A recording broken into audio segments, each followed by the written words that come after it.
कभी सोचा है कि दुनिया की सबसे फेमस एनर्जी ड्रिंक के पीछे की कहानी क्या है? इसकी जड़ें जुड़ी हैं थाईलैंड के एक बत्तख पालने वाले किसान से और एक ऐसे ऑस्ट्रेलियाई सेल्समैन से जो अपनी नौकरी से तंग आ चुका था। है ना हैरान करने वाली बात? तो चलिए रेड बुल के बनने के इस जबरदस्त सफर को आज हम करीब से जानते हैं। तो सवाल यही है, कैसे दो लोग जिनकी दुनियाएं एक दूसरे से बिल्कुल अलग थीं, एक साथ आए और उन्होंने मिलकर इतिहास के सबसे बड़े और कामयाब ब्रांड्स में से एक को खड़ा कर दिया। तो चलिए मिलते हैं इस कहानी के दो मुख्य किरदारों से। एक तरफ थे चालेओ युविदिया, थाईलैंड में एक किसान के बेटे जो बाद में केमिस्ट बने और अपने देश में काफी सफल भी हुए, और दूसरी तरफ डाइट्रिश मार्टिशिट्स, एक ऑस्ट्रेलियन मार्केटिंग डायरेक्टर जो अपने करियर में कुछ बड़ा, कुछ तूफानी करने का मौका ढूंढ रहे थे। इस कमाल की कहानी की शुरुआत होती है पूरब से, यानी थाईलैंड से, और इस कहानी के पहले हीरो हैं चालेओ युविदिया। चालेओ का सफर किसी फिल्मी कहानी से कम नहीं था। 1923 में एक बहुत ही गरीब परिवार में पैदा हुए, लेकिन उनके अंदर कुछ कर गुजरने का जुनून था। वो बैंकॉक आए, वहाँ केमिस्ट्री और सेल्स की बारीकियां सीखीं और अपनी मेहनत के दम पर 1962 तक उन्होंने अपनी खुद की फार्मा कंपनी टीसी फार्मास्यूटिकल्स शुरू कर दी थी। और फिर 1976 में वो पल आया जब उन्होंने एक ऐसी ड्रिंक बनाई जिसने सब कुछ बदल कर रख दिया, क्रिटिन डेंग। अब देखिए चालेओ का आइडिया कितना जबरदस्त था। उस जमाने में एनर्जी ड्रिंक्स सिर्फ अमीर लोगों की चीज मानी जाती थी, लेकिन चालेओ ने सोचा कि असली एनर्जी की जरूरत तो उन लोगों को है जो दिन रात पसीना बहाते हैं, जैसे ट्रक ड्राइवर्स, फैक्ट्री में काम करने वाले मजदूर। उन्होंने अपनी मार्केट पहचान ली थी। और इस ड्रिंक का जो सीक्रेट इंग्रेडिएंट था वो था टॉरिन। ये एक ऐसा कंपाउंड है जो हमारे शरीर को फौरन एनर्जी और स्टैमिना देता है। और हाँ, एक मजेदार बात, इंटरनेट पर जो कहानियां चलती हैं कि ये सांड से आता है, वो सब कोरी बकवास है। तो चालेओ ने अपनी ड्रिंक का नाम रखा क्रेटिंग डैंग, जिसका मतलब होता है लाल गौर। इसका लोगो, जिसमें दो सांड आपस में टकरा रहे हैं, वो थाईलैंड के मेहनतकश लोगों की ताकत का सिंबल बन गया। और इसे मशहूर करने का तरीका भी अनोखा था। कोई बड़े विज्ञापन नहीं, बल्कि मुए थाई फाइट्स को स्पॉन्सर करके और सीधे ट्रक ड्राइवरों के बीच जाकर सैंपल बांटकर इसे पॉपुलर बनाया गया। अब कहानी एक नया मोड़ लेती है और थाईलैंड से सीधे पहुंचती है ऑस्ट्रिया, जहां एक थका हुआ सेल्समैन अनजाने में अपनी किस्मत बदलने वाला था। ये हैं डाइट्रिच मार्टिशिट्स। एक टूथपेस्ट कंपनी के लिए काम करते थे, पर अपनी जॉब से बोर हो चुके थे। साल था 1982। वो एक बिजनेस ट्रिप पर थाईलैंड में थे और जेटलैग की वजह से बुरी तरह थके हुए थे। इसी थकान को मिटाने के लिए उन्होंने एक लोकल दुकान से क्रीटिंग डैंग की बोतल लेकर पी ली, और बस एक घूंट पीते ही जैसे कोई जादू हो गया। उनकी सारी थकान, सारी सुस्ती मिनटों में गायब। मार्टिशिट्स को उसी पल समझ आ गया कि उनके हाथ कोई मामूली ड्रिंक नहीं, बल्कि सोने की खान लग गई है। मार्टिशिट्स को इस थाई ड्रिंक में एक ग्लोबल ब्रांड दिखाई दे रहा था। उन्होंने फौरन चालियों को ढूंढा और एक ऐसी पार्टनरशिप का ऑफर दिया जो एनर्जी ड्रिंक इंडस्ट्री की दुनिया ही बदलने वाली थी। और 1984 में दोनों के बीच एक ऐतिहासिक डील हुई।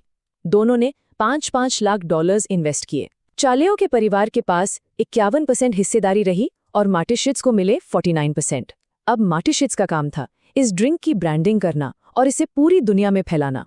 मार्टिशिट्स जानते थे कि वेस्टर्न मार्केट के लिए इस ड्रिंक को बदलना होगा, तो उन्होंने इसे कार्बोनेटेड बनाया, यानी इसमें गैस डाली, स्वाद को थोड़ा बदला और उस भूरी कांच की बोतल को आज की मशहूर सिल्वर और ब्लू कैन से बदल दिया। जो ड्रिंक कल तक मजदूरों के लिए थी, अब वो बन चुकी थी युवाओं और ट्रेंड सेटर्स के लिए एक प्रीमियम प्रोडक्ट। लेकिन हर बड़ी कहानी में एक ट्विस्ट तो होता ही है।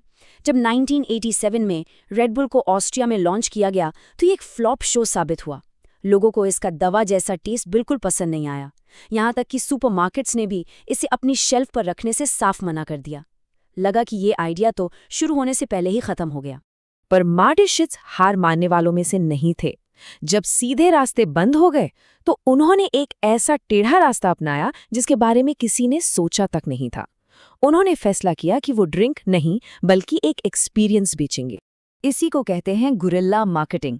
रेड बुल ने आम लोगों को छोड़ यूनिवर्सिटी स्टूडेंट्स, क्लब में जाने वाले युवाओं और एथलीट्स को टारगेट किया।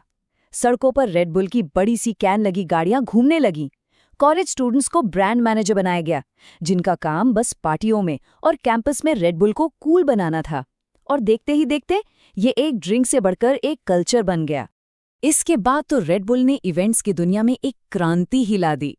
1991 के मजेदार फ्लग टैग इवेंट से लेकर एयर रेस और रैम्पेज जैसे एक्सट्रीम स्पोर्ट्स तक, और 2012 का वो स्ट्रेटोस जंप कौन भूल सकता है, जब फीलिक्स बमगार्टनर ने स्पेस के छोर से धरती पर छलांग लगा दी थी। उस स्ट्रेटोस जंप को यूट्यूब पर 80 लाख, जी हाँ 80 लाख से ज्यादा लोगों ने लाइव देखा था। ये उस वक्त का एक वर्ल्ड रिकॉर्ड था। रेड बुल ने ये साबित कर दिया था कि वो अब सिर्फ एक ड्रिंक कंपनी नहीं, बल्कि एक मीडिया हाउस है जो एडवेंचर और एक्साइटमेंट बेचता है।